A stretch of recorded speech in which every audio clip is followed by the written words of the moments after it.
I'm Jen Risher-Dahms, Vice President of U.S. Development with Join Mayshad. We are an ecosystem of brands for women by women, connecting women to each other and to the companies, causes, and organizations that champion equity for women professionally and personally. You're here today with our Women in Money series, which we host each and every Thursday at 4 p.m. Eastern Standard Time. Wow, I'm looking ahead to the weekend already. Our show today is getting ahead of what comes next. We have a very special guest with us today, Natalie Sandman. Hi, Natalie. Welcome. Hi, Jan. Thank you for having me. Super excited to be here. Excellent. This is going to be such a fun conversation. So Natalie comes to us from San Francisco, California. As you know, we host live from New York City. And so this is going to be a really interesting conversation related to all the funding nuances and differences between East Coast versus West Coast. This is going to be such a fun, exciting conversation. We invite all of our viewers to type all of their questions and thoughts in the chat box. Join our YouTube channel and check us out at joinmayshad.com, where you can learn more about all of our upcoming content and programming and opportunities to be more involved as a member as well. Natalie Sandman is a VC at Spark Capital, focusing on early seed and Series A investments in enterprise and B2B software. An entrepreneur herself, she spent her early years of her career in product management in health insurance, HR, AI, and fraud detection technology, among many other things. Welcome again, Natalie. Thank you. Yeah, super excited.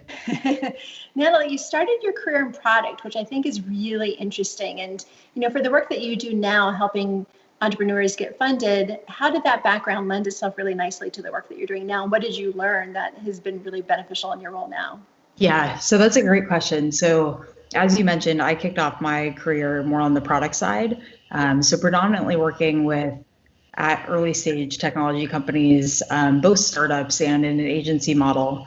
And I think for me, that experience, it was definitely across both a number of products, so different domains, as well as different stages of companies. So call it seed stage companies, Series A stage companies, trying to start my own company, which is a journey in itself. And I think the biggest thing it gave me was just empathy for that journey. I think that startups are incredibly hard and incredibly rewarding as well. But coming from that mindset of both a founder as well as an operator just gives you a little bit of a perspective, especially when investing at the early stages. Now our audience here today is a mix of corporate female executives, entrepreneurs, business owners. So many of us are familiar with your space and many of us aren't. And I'm wondering if we could just set some of the terminology in place in the sense of, from your perspective, and if this has evolved over time, it'd be interesting to know as well, in the sense of what exactly is friends and family versus seed versus Series A? Yeah, so I think the financing nomenclature is changing all the time. And I think also what was, say, a seed round 2 years ago might be a friends and family now, just in terms of financing. But at various stages of the company, you'll take on different amounts of capital if you are looking to be venture backed and venture scalable. And so I always think that the first round that an entrepreneur might do is more of the friends and family. This is typically a round that might be less than $1 million. It's people that you're close to who really believe in you as an entrepreneur and can bet on you. And then the goal with that money is, how can you start to test out your vision? How can you start to build a product and really get a few more proof points to then raise another round of financing?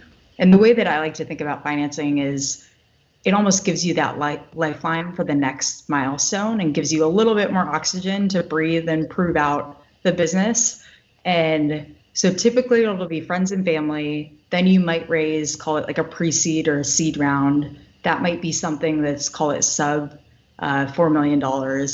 And then after that, once you feel like you're starting to get product market fit, starting to think about scaling the company, that's when you might raise a Series A.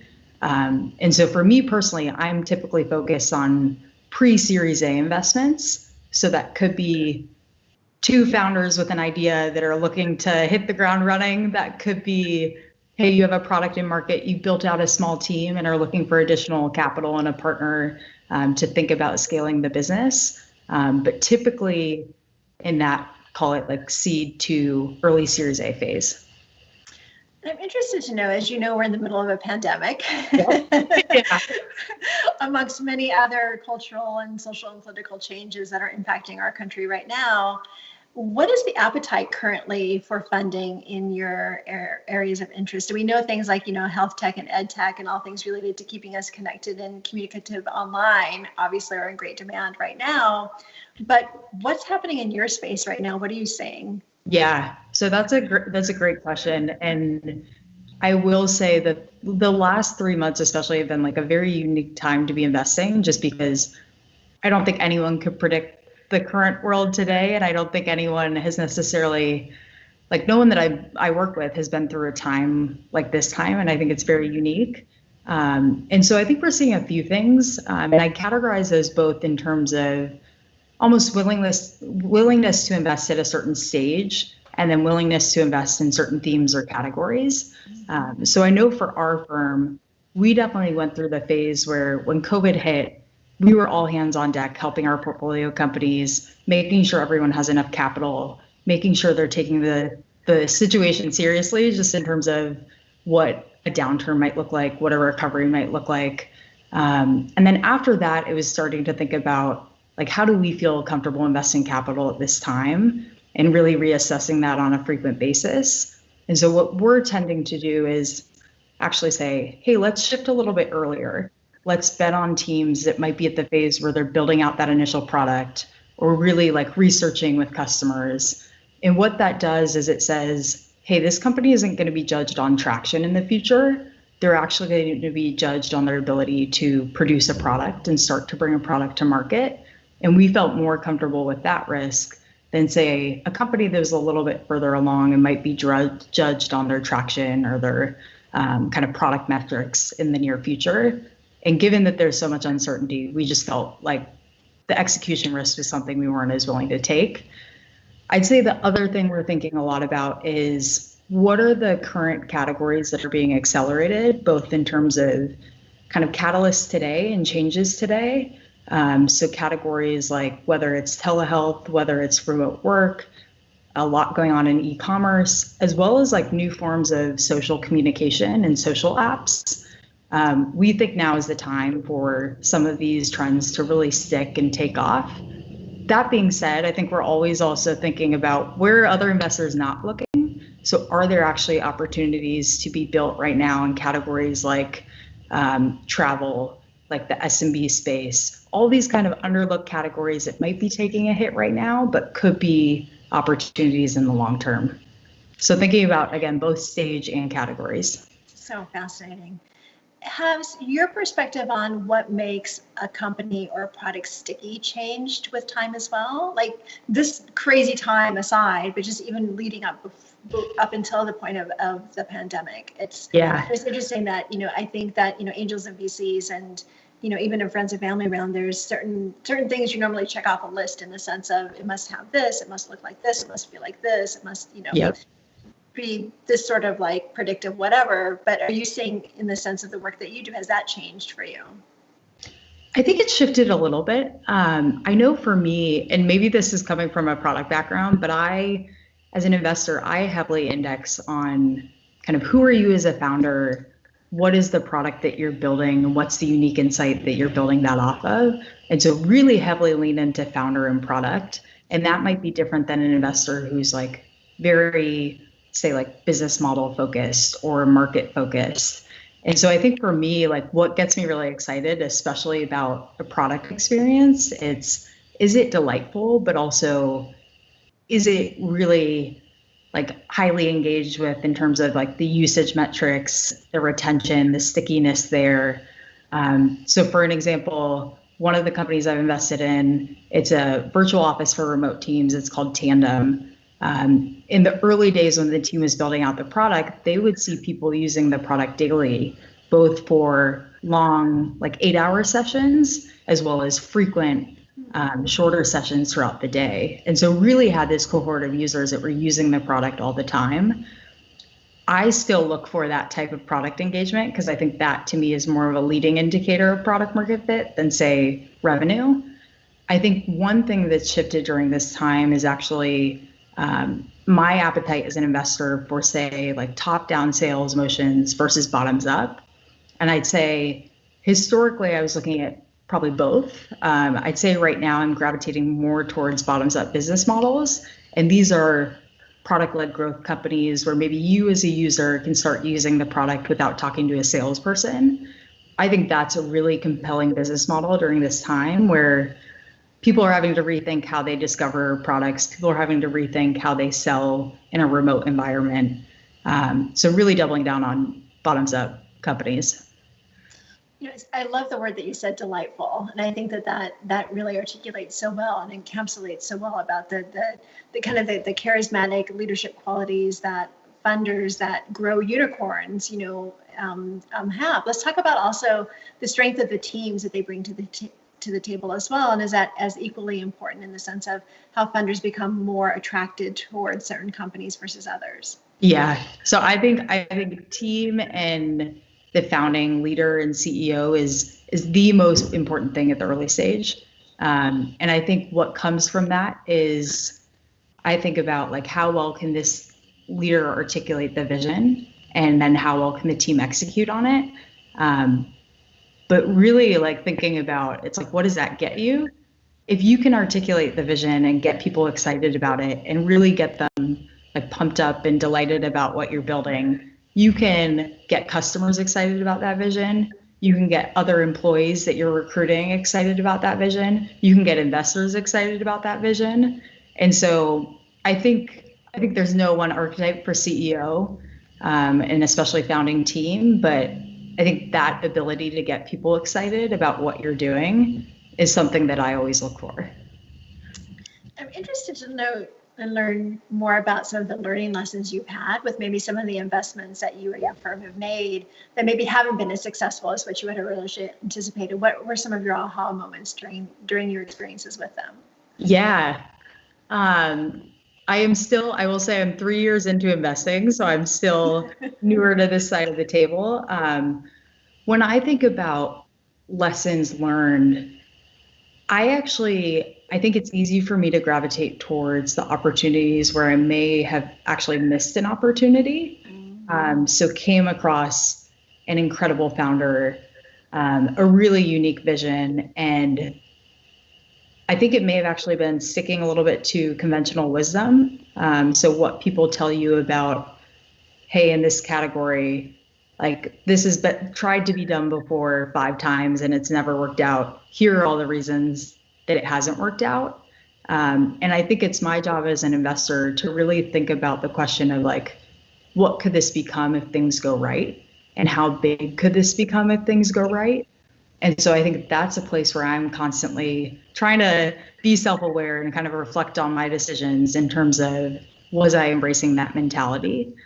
I think to speak to more of like the company building journey, there are things that always go wrong. And that's actually one thing I really love about the job is as an investor, you're a partner to the entrepreneur, you're a partner to the team to actually help them navigate those challenges and like really figure out, given the current set of information, what's the best path forward. So that's actually one piece of the job that I love, but you can't predict the challenges that come. It's kind of every day is a new journey. So yeah. You speak so eloquently about the relationship between the entrepreneur and the funder. And, the fact that it's almost like dating, right? Yep. In a way where it's really, it's not just a transaction for most VCs that I think that are probably in it for the right reasons, but it really is about the relationship. And talk to us a bit about your perspective and process by which you think through that for yourself and for your teams. Yeah. So I always think that, an investor and founder journey, like that's almost more solidified than a marriage.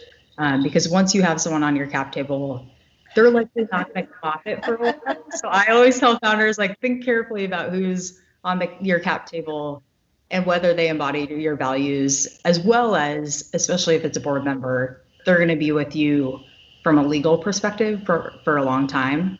And I know this is one thing where when I think about being a founder, if I were a founder, what would I be looking for? It's definitely someone who believes in me as a founder and as a leader and believes in my ability to grow as a founder. but it's also someone who shares the same view of the world and can be flexible in their thinking to help me think through what that view of the world should look like in, say, 5 or 10 years. So I really think it's about alignment of values and vision of the world.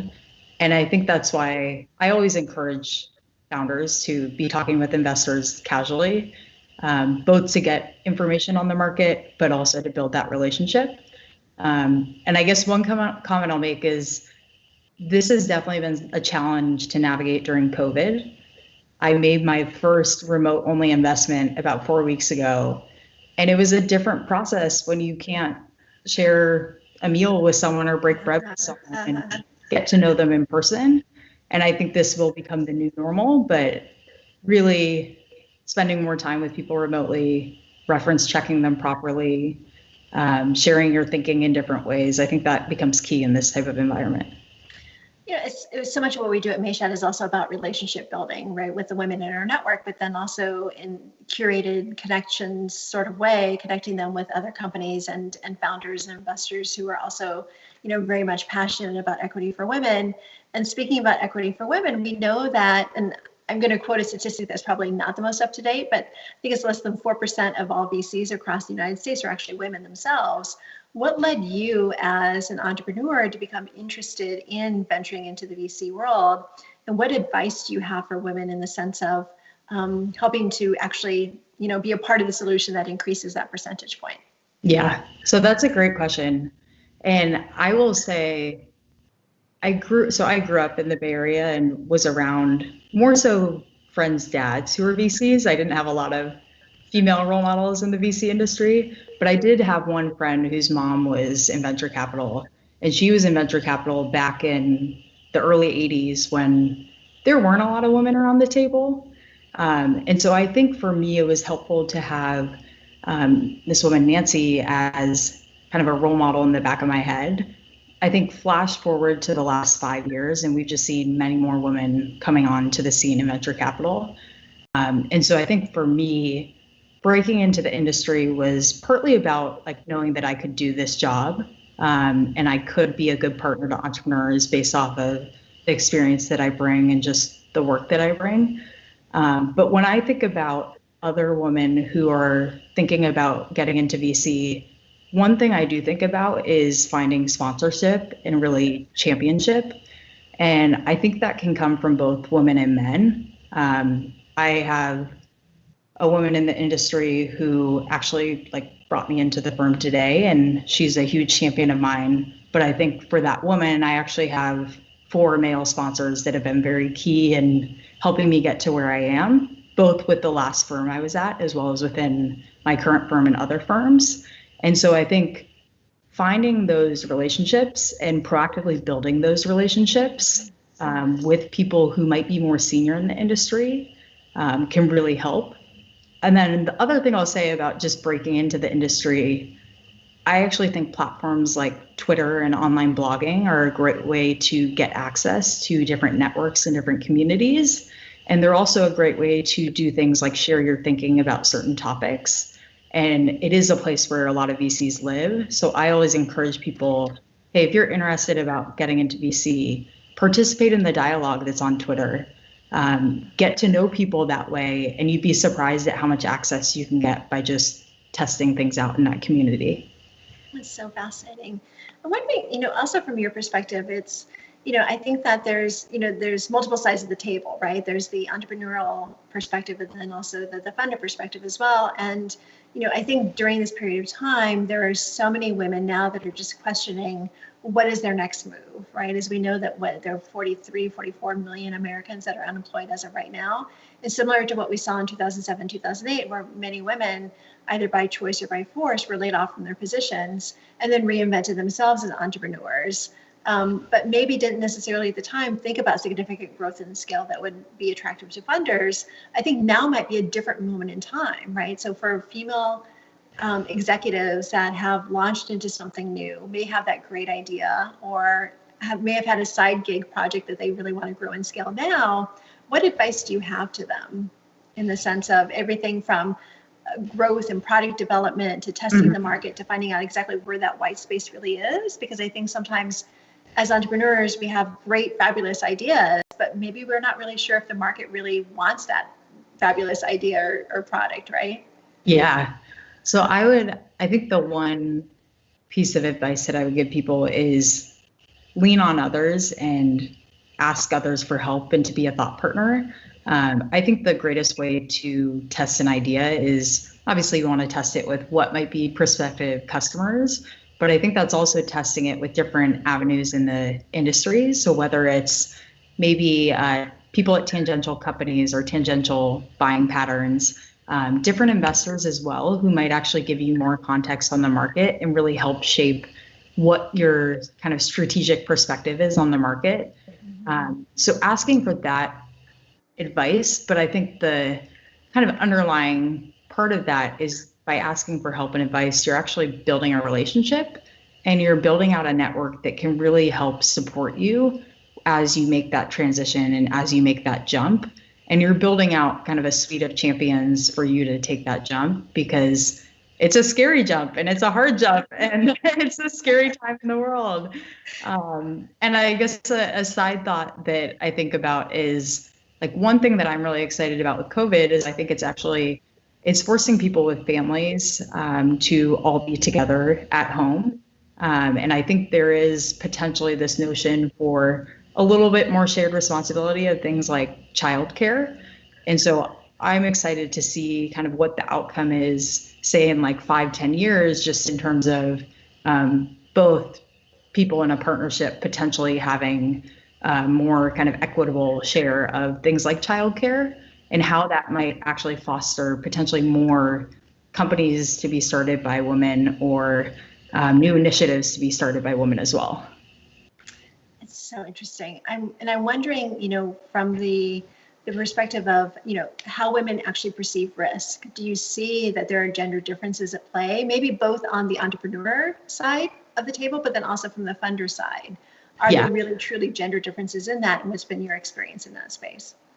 I think there are gender differences. I mean, I even have a number of female CEOs that are close friends, and even the journey in terms of starting a company, kind of in hindsight, reflecting on their journeys, it might have taken them another year to get comfortable with taking that plunge. And maybe they did a little extra work to de-risk, again, taking the plunge and being confident about that journey. So I think there are, both from the founder's perspective as well as the investor's perspective, just different risk tolerances at time. I think for me, I mean, for example, like on my team, I'm the only woman on the team. I do think that I bring a different perspective in terms of assessing companies and thinking about risk there. I also probably have a different style of assessing companies, and there might be risks that I'm okay with that my partners aren't okay with, and vice versa. But I like to think, at least as a partnership, we can help challenge each other and balance each other out in terms of their thinking. So I think there are different risk tolerances. I think the other thing I'm excited about with more women coming on into the venture scene is just, for example, in the portfolio of companies that I've invested in, almost 50% have a female founder. Some are CEOs, some are just co-founders. But I do like to think that having more women investors around the table opens up access for more female, both like entrepreneurs as well as just founders, to come and get supported, get their ideas funded, and really be off to the races. Do you find, in digging a little bit deeper in the sense of the risk part of your response, do you find it's qualitative versus quantitative in the sense of those areas where women funders may be willing to take more risks versus where men are, and vice versa? Like, talk to us a little bit more about what you're seeing there. Yeah, so that's a great question. One category that comes to mind, so our firm has done a lot of investing in, call it like deep tech, or maybe like bold bets. So think companies like Oculus, Cruise, which is a self-driving car company that our team invested kind of pre-product, or a company called Control Labs, which is building out like a neural brain interface. I tend to see that those founders, with really those big, bold bets, in my kind of time, have traditionally skewed male. And then other categories, whether it's say, software as a service or consumer, you might see more women in that category. I actually come back to sometimes like education in that sense, where some of the more big bets, maybe it's a trait in their personality that's lending them to take on that risk. Or maybe it's actually they came from things like a PhD program in that category. And if we dig a little bit deeper, education and almost like women in STEM might be kind of an underlying trait that we need to address. So I think it can be both in terms of the personality and sometimes men just being more comfortable with the risk. But I think that does surface itself in the types of companies and where I see women starting companies versus not. You know, many years ago, I ran a focus group and hosted about 35 women for a conversation. And these were all women who had been in the corporate sector, who had left the corporate sector to launch their own business venture, varying degrees and industries, company sizes. And we went around the room and I asked them, why did they leave the corporate world to launch something on their own? And these are all women that left the corporate world by choice. And with the exception of one woman who said she really wanted to build something that had the potential to grow and scale, all the other women around the room actually said that they wanted to do something that felt more true to who they were as human beings. They wanted to build a legacy. They wanted to give back to the world. They didn't necessarily want to be responsible for teams of 2,000 employees anymore, but this is their time to actually step into their own power and do exactly what they wanted to do. And for them, it wasn't about the growth and scale. So with that said, do you feel like the VC model is that there's a level of implicit bias just inherent in the VC model that doesn't fit a lot of models that women think about for themselves when they launch their own businesses? I think that definitely is true. I think that to your point and what you just said about women potentially valuing different things, both in their career as well as other elements of their life, I think that VC isn't right for every business and it's not right for every endeavor. And the whole VC model is predicated on you have these massive swings and outliers that can generate returns for our LPs and limited partners. And so I do think that VC isn't right for everything. And if you were to survey kind of women in entrepreneurial environments, what they might set out to do might not, again, their values might not align with that model. So I do think there is a bias there. I will also say, I think you can build incredible businesses that might not be VC backed and both create a sense of financial wealth as well as just personal satisfaction. So I think there are different ways of funding companies, but yeah, I agree with your point. So here's the East Coast versus West Coast question for you. Are there really differences? Is the debate between Silicon Alley and Silicon Valley really valid? And what does it even mean? They are. I think they are. And I guess the other point of context is, so I've worked both in the SF tech scene and then the London tech scene as well. And I would say the London tech scene is not as mature as the New York tech scene. But I think that thinking about London, New York, and SF, there are different risk tolerances. And I think the ecosystems have kind of grown up in different ways.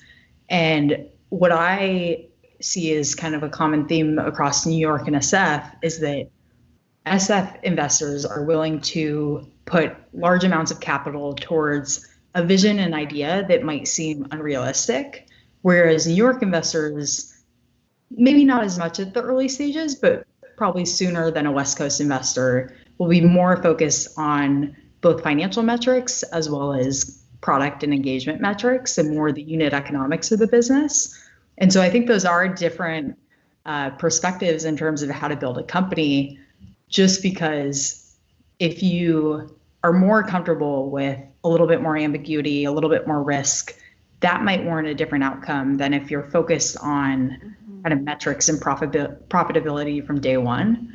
And I actually don't think one's better than the other, but I think it's helpful for entrepreneurs and people starting companies to understand those differences so that they can anticipate what the other person across the table might expect when they're walking into a conversation. Thank you. I'm also interested to get your perspective on, some of the trends that were very fundable up until just the recent last couple of months. Things like the sharing economy, for example. Yep. And so, WeWork was or is, one of the major players in the co-working environment.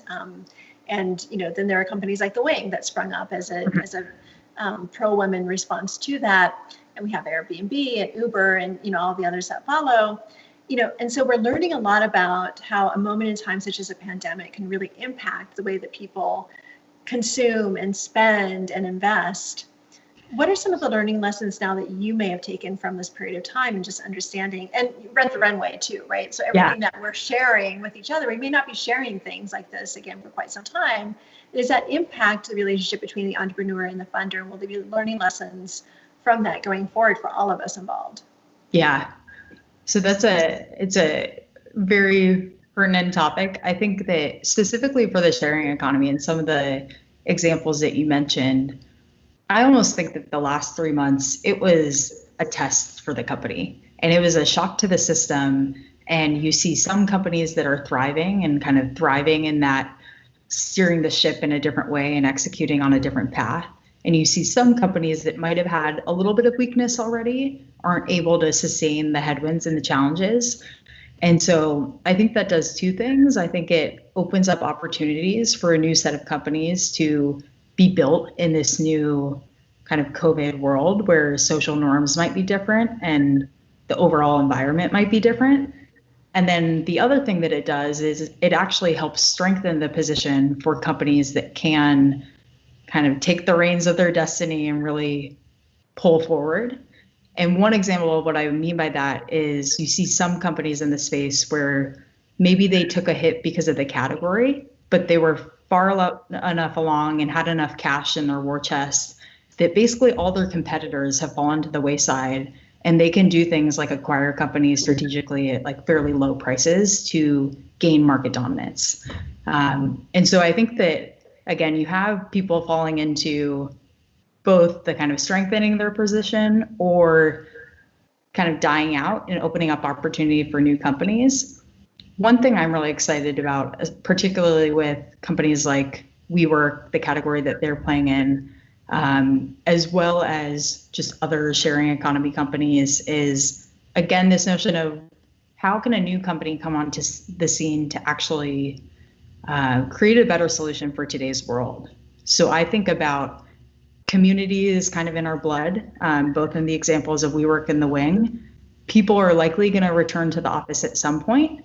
They might not return to a WeWork, but maybe they'll return to a different concept that is powered by technology, where you have cleaning staffs on demand, you have scheduling appropriate such that people can alternate days of the week and be grouped into cohorts to relate to public health safety. You have more open spaces and different configurations of building that better circulate airflow so we don't all get COVID. And similarly with The Wing, maybe we see more online communities like the one that I'm speaking to today, in terms of technology solutions and connecting people in a more remote manner. So I think it will lend opportunities, and that's what I'm really excited about, is what's the next generation of companies that are going to be kind of iterating and capitalizing on the new changes. I think what's happening now is it's so fascinating on so many different levels, right? Yeah. Like we see so much just around the country right now, just in the sense of the inequalities that have bubbled once again, but they're even more, I think, in our face now because we're all at home living and working in front of a screen, right? So there's this transparency, I think, of what's happening globally, but particularly here in the US. And I think it's really interesting from a diversity, equity, inclusion perspective to see how the world is really supporting us right now as we really fight for racial equality in this country too. And understanding, from a technology perspective, like what technology platforms and applications and processes will be available to us to ensure that we keep moving forward in the right direction on that as well. Mm-hmm. Yeah, I agree. And I think over the next 5 to 10 years, I mean, one thing I've been really impressed with in this period alone is take small businesses, for examples. They're being hit incredibly hard.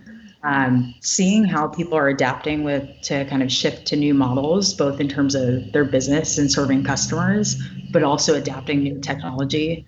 that's been incredibly exciting. I think with the conversations around diversity and inclusion within the company, I think we're going to see a lot of changes there, both in terms of how companies hire, how they're thinking about kind of bringing more people into a company or a certain work environment. So early days in that, in terms of, I think we have a lot of work to do, but I do remain optimistic about the future. I think there's some really cool companies that even started before this, really addressing some of the implicit biases and things like the HR hiring process, for example. But it will definitely be very interesting to see how that moves forward, as well as that becomes even more forefront of our minds, in the sense of helping companies really understand. I think we're moving away from a period of time where companies were just trying to ensure that their team members were safe at home working, and that they had access to, what they needed to do just to get their job done from a tactical perspective. But now also, as companies really, reinvent themselves and think about what comes next, because obviously we're not going back to what was for a very, very long period of time, but ensuring that, we're using technology to really further equity in all playing fields. Yeah. And I think it is, again, we're in a unique moment of time. A lot of processes and the way people think are being broken. And I do think that creates the opportunity to rebuild those with a little bit more of a thoughtful nature, and hopefully more of an inclusive nature, but we'll kind of see how that plays out over the next 5 years. There's also kind of this surveillance component to it too, right? That I think is also an interesting point of debate too, that, particularly here in Manhattan, when we all go back to the physical workplace, whether or not we get our temperatures checked, right, before we're allowed entrance into the building.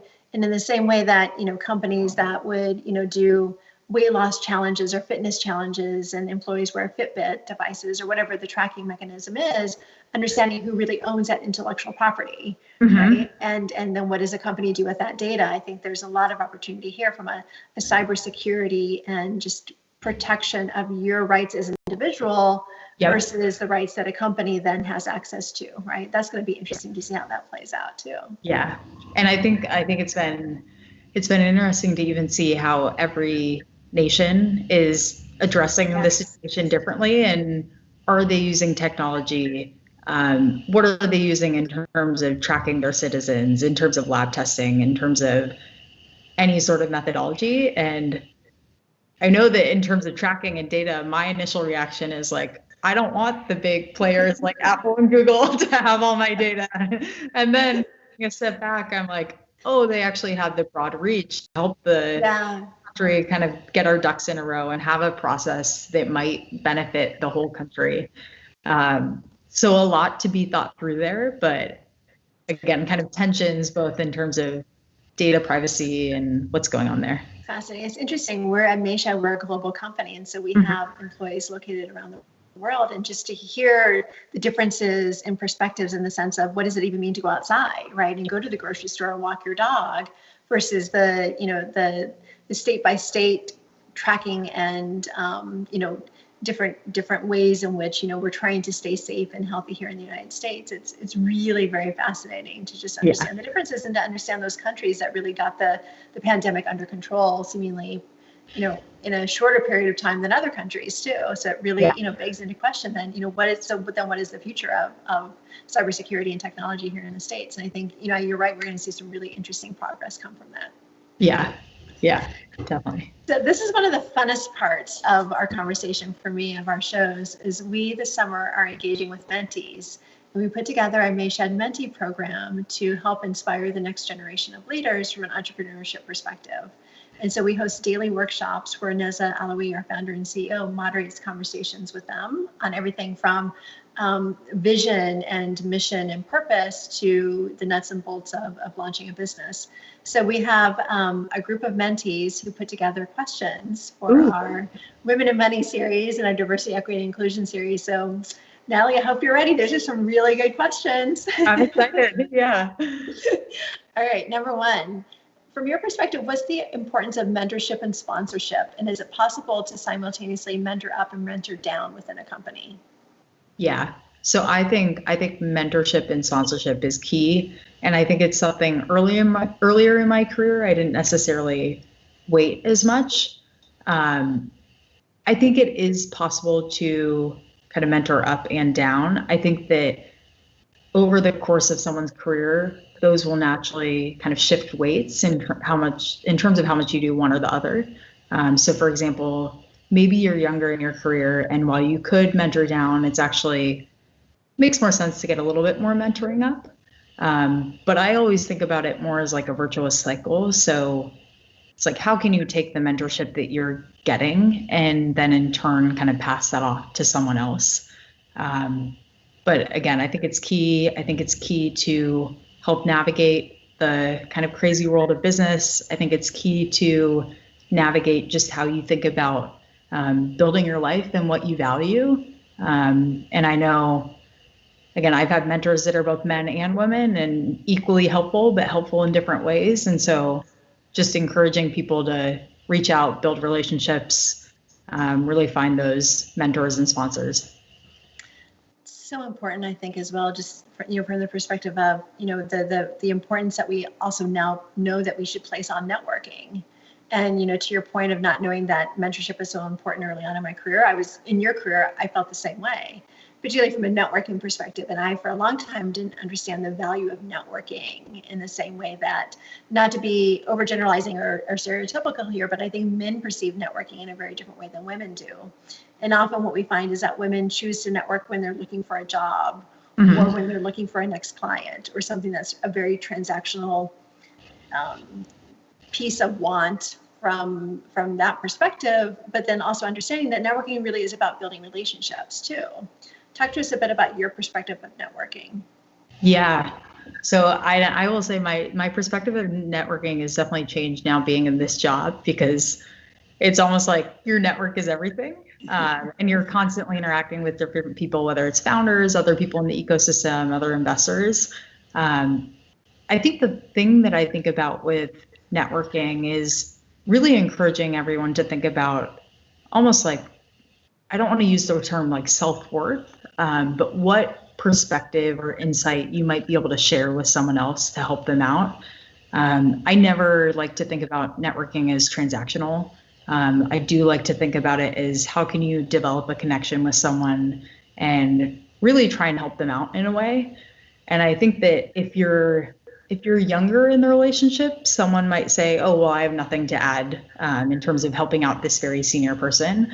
But I think you'd be surprised at just whether it's giving that person a pulse on maybe what's going on in the younger generation, or talking to them about something you found interesting, just how much they'll value that kind of offering up of information or insight. And so, yeah, I think there are different ways to build a relationship, but that's like one way, is to just kind of cater to what's interesting to you and what the other person might find interesting. It's so important, right? Because now we have 4 generations of people in the workplace together, right? And I think that there's, now so much more than ever, the importance of just understanding not just the value that the younger generation brings to the table, in the sense of they're really the ones who grew up with technology devices around them, right? As opposed to, our generation, for example, for whom it was a bit different, but also just the differences in perspectives, and particularly, in the work that we're doing with our mentees now, like really taking time to listen, mm-hmm. to see how they're experiencing this period of time, because you're right, like we haven't really gone through anything like this before. And so we're adults, but they're coming of age, right? And to get their perspectives of, one of our mentees said the other day that she felt like, she was starting to be robbed of her adulthood, of her coming mm-hmm. of age, because graduating from college, or, being in college, and there's a certain amount of autonomy and freedom you feel during that period of time. And now you're back home under, self-quarantine with your family. And so what does that mean, just in the sense of, what normally would be someone's, early 20s, and your relationship, not just to yourself and to your family and to your network, but then as you think about launching your career too, right? It's a very different perspective. Yeah. And one thought that comes to mind, just in terms of especially women that are a little bit earlier in their career, don't be afraid to reach out to people. It's the worst thing that someone can do is say no. And if that happens, you just go on to the next person. And I always encourage people, especially if you're reaching out cold to someone via email or LinkedIn, try and articulate what your clear ask is and why you're asking for maybe as short as like 15 or 20 minutes of their time, and really be thoughtful about kind of considering the other person's time obligations, but also coming with a clear ask. And I think if you do that, again, you might be surprised at kind of how willing people are to help you, especially kind of help younger generations. So just encourage them to do that. That's such good advice. And I think particularly right now too, we're all, I think, coming to the table with more empathy and understanding, given the fact that we're all kind of in this together, but we're all experiencing it in very different ways too. And I think that so many of us just want to do something better, right? Like really use this time to go back to our core and to go back to our own personal values. And for many of us, that means, helping others. And in a moment in time where we're not necessarily shopping or going to the beach or eating out or going on our summer vacation, I agree with you 2000%. I think that there's also a little bit more time that we all have to be more responsive. And that's been our experience as well. And just in the sense of that's how we connected originally too. Yep. So it's, the power of networking. And yeah, I agree that I think that, I think that sometimes also there's a level of perfectionism that women feel that they have to be 100% spot on and 100% right before they take a risk, right? And how are you using this moment in time to really think about risk differently? And are you seeing that in your networks, in your circles too? Yeah. And I think you hit on something that's really interesting just in terms of the notion of perfectionism. And that's definitely a journey I've been on in terms of how do you shift away from that kind of fixation on perfectionism to actually just getting more reps, and it becomes easier and you have more touch points. So don't just reach out to one person and try and make it super perfect. Reach out to 10 people and it'll get comfortable. It'll get easier. It'll feel like second nature, but just keep doing it and keep making yourself uncomfortable, but it puts less weight on that one interaction. It's such a good suggestion. And I think you're spot on too, is that it's to remove the personal from it, because I think as women, we tend to take things very personally as well. Yeah. The joy, the celebration, but then also the fear, the anxiety, and the rejection too. And you're right, you're absolutely right. What is the worst thing that someone could say? No, I just don't have time, or they just don't even answer you at all, but you just move on to the next. Yeah. Let's keep moving on. Yeah. And I always think I agree with you that women tend to take things more personally, and I'm definitely a culprit of this as well. And I always think resiliency, I keep coming back to that throughout my career, just in terms of, okay, things might be harder at times being a woman in business. That's a natural challenge. How can you just continue to kind of push through things and have a positive mindset and really think to the future? But resiliency is a key word to come back. I think that's a key word for all of us right now, this moment in time, honestly. Definitely. But it's so true. And I think that it's, if you practice, I used to be so fearful of public speaking. And, what I learned is that you just, you get up there and put your big girl pants on and you just charge through it, and you might fail the first few times, but you just keep going. And also, learning how to, and I'm going to use a very overused phrase right now, pivot. Uh-huh. How do you really just throw a bunch of stuff up against the wall in a smart, educated SWOT sort of analysis way, but just to experiment and get out there and try things. And I think for women now, many of us are thinking about is now the moment in time to reinvent our career and to try something new, to be out there and to do something differently. And I think maybe this pandemic might be kind of the impetus by which we're kind of forced to push ourselves out there too. There's something to be said about a little bit of a kick in the pants, right? Yeah. And it's almost everything's chaotic. Why not add more chaos? So, yeah. All right, we have a couple more questions, Natalie, for you. How are you finding joy right now during remote work? Yeah, I've been thinking about this a lot. I would say I'm naturally fairly extroverted. I love talking to people. I love going out to people for coffee, for drinks, over dinner.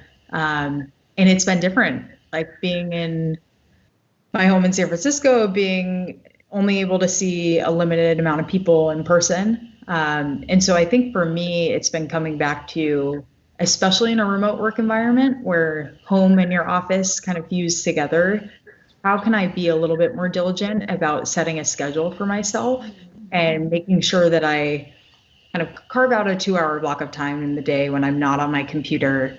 I'm not checking my work email. I'm not talking to people like founders I work with. And and use that for something that's meaningful to me. That could be getting on my bike or going for a run and getting outdoors. That could be cooking a new recipe that I wanted to try or making a cocktail. That could be, I've actually picked up painting again, which is something I haven't done in over 10 years, but I figured, why not? COVID. And then also things like making sure I connect with friends and making sure that we're setting up virtual times to get together, whether it's to have dinner together or just casual conversations. I think that's been kind of a blessing of COVID, is taking time to make sure that friends and family are okay and hanging in there. But really carving out time for me and stuff that makes me happy. It's such a good point, because I think we're all using this time to, obviously we're all spending less money, right, on all the things that used to keep us entertained. But also I think we're going back to basics. Like everything you said sounds amazing and wonderful, right? But it's also things that aren't capital intensive, right? And so things that are really bringing us joy in this moment in time, really truly, like really aren't costing us a lot of money other than time. Yeah. Right? It's fascinating to hear. And we ask that question a lot, like, how are you finding joy in your life right now? And it's interesting because the answers don't necessarily shift dramatically from one to another, although sometimes it's more yoga versus more painting versus more reading.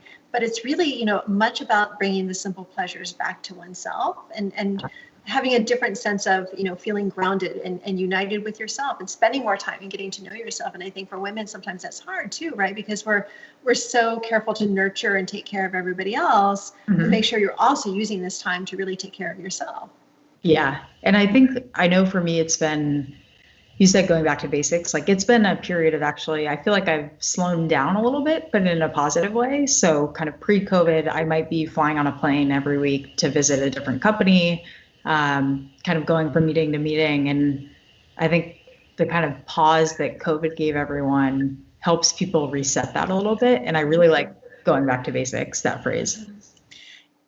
So here's an interesting question for you. So do you think because of this time, in the sense of we're all learning how to do more with less, particularly as it pertains to like visiting clients and team meetings and just the way in which we structure work, will entrepreneurs think about how they're spending money in different ways going forward as well? And would that alter the relationship between the investor and the entrepreneur?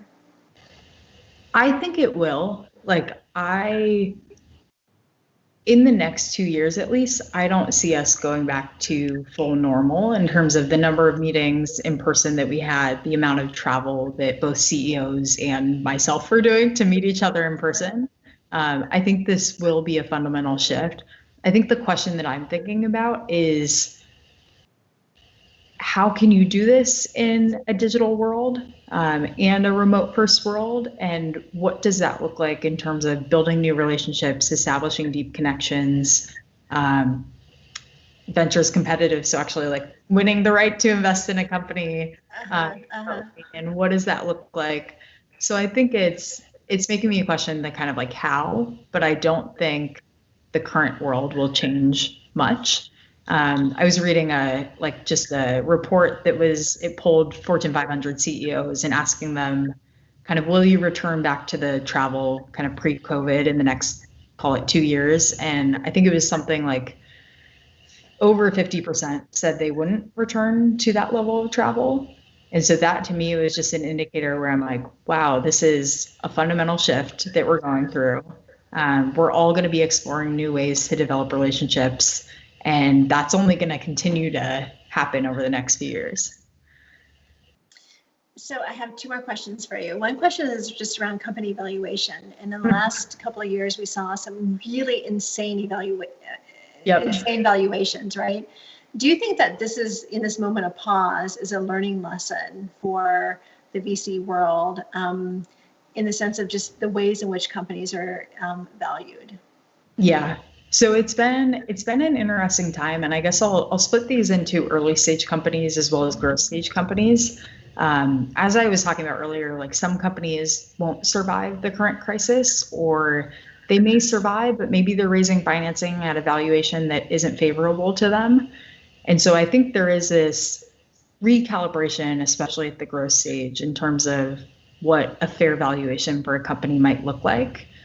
That being said, I have not seen valuations readjust at the early stages, and we're still seeing crazy priced rounds. And as a firm, we always want to think about what's setting up the entrepreneur for success, both from a valuation perspective and not potentially having a down round in the future, but also from a dilution perspective, so that the entrepreneur owns a hefty amount of the company. And I think part of the reason the early stages haven't shifted is there's still a ton of capital in the ecosystem, and I don't see that changing in the near term. So I think it will still be a very competitive environment and almost an entrepreneur's market in terms of getting favorable terms around valuation. It's interesting. So last question, what would you tell to yourself in 20 years?